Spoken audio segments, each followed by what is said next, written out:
دوجار وەزارەتی دارایی حکومەتی هەرێم دانی بەوە دانا کە لە ساڵی 2020 تەنیا 5 موچەی فەرمانبەرانیان خەرج کردووە. لە داهێنانێکی نوێدا بە موچەخۆران دەڵێن ئەو مانگانەی کە موچەتان وەرنەگرتووە بە قەرز لەسەر بەغدای ئەژمار بە درێژایی ساڵی ڕابردوو کابینەی نوێمی حکومەتی هەرێم لە بری کارکردن لەسەر پێدانی موچەی فەرمانبەرەکانی بەردەوامە موچانەی دەژمار کە بە فەرمانبەرانی داوە ئامادە نەبوو ڕاستەوخۆدان بەوەدا بنێت فەرمانبەران تەنیا 5 موچەی ساڵی 2020یان وەرگرتووە بەڵکو بابەتەکەی بە پێچ و پەنادا دەبرد.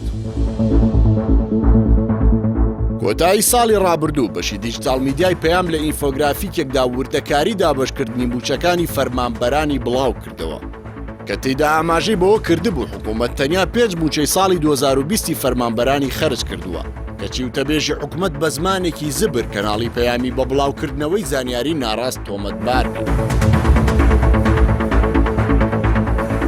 کابینەی نوێمی حکومەتی هەرێم بەو پێی ململانەی توندی لەگەڵ کابینەکانی پێشخۆی هەیە هەوڵ دەدات تەواوی کەم و کورتیەکان ببەستێتەوە بە کابینەکانی پێشوەوە. ئەم ململانەیە پەیوەندیان بە باڵا جیاوازەکانی ناو پارتیەوە هەیە کە کابینەی ئێستا لەلایەن باڵێک و کابینەکانی پێشوش لەلایەن باڵێکی دیکەوە ئیدارە دراون.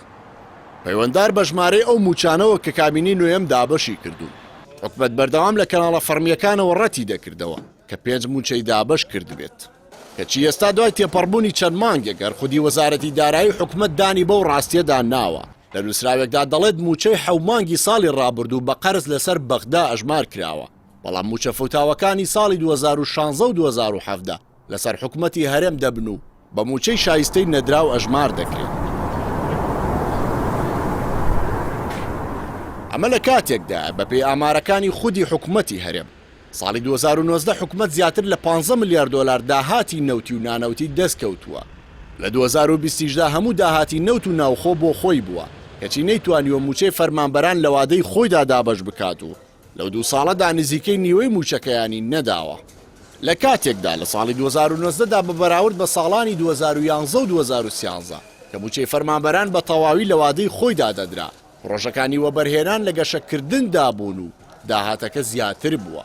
ئێستا پرسی دابینکردنی موچەی بێلێبڕین بۆ فەرمانبەرانی هەرێمی کوردستان بەستراوە بە ڕێکەوتن لەگەڵ بەغدا. بڕیار وایە ڕۆژی یەکشەممە جارێکی تر شاندی هەرێم بۆ پرسە سەردانی بەغدا بکاتەوە.